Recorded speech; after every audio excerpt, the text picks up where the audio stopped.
বেকার ঘুরে বেড়াতে বেড়াতে এখন একটা কদুর গাছ লাগানি। ভালোই করছিস রে, কত বেকার ঘুরে বেড়াবি, একটা কদুর গাছ লাগাচ্ছিস, একবারে কাজের মতন কাজ করছিস তুই। কদুর গাছ লেগে একটা কদুও ধরলো। দেখ তো শালা কদুর গাছ লাগালে আবার কদু ধরবে না, এটা একটা কথা? খুব বড় হইলো।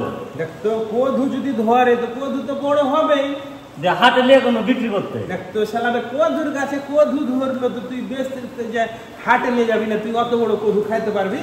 দিয়ে ভাই একটা পুলিশে দাম বললে, কদু তুই যদি হাটে নিয়ে যাবি তো দাম বলবে না, তো পুলিশই হোক আর কাস্টমারই হোক, যেই হোক দাম তো বলবেই। আজি ভাই বললে তো বললে আবার 10 টাকা বলেছে। দেখ তো ছেলে একটা কদু হবে, তোকে কদুর দাম 10 টাকা বলবে না তো 10,000 টাকা বলবে। তারপরে কদুটা আমি দিনি তো কেনে দিবি রে, অত বড় কদু 10 টাকা তো তুই দিবি কেনে?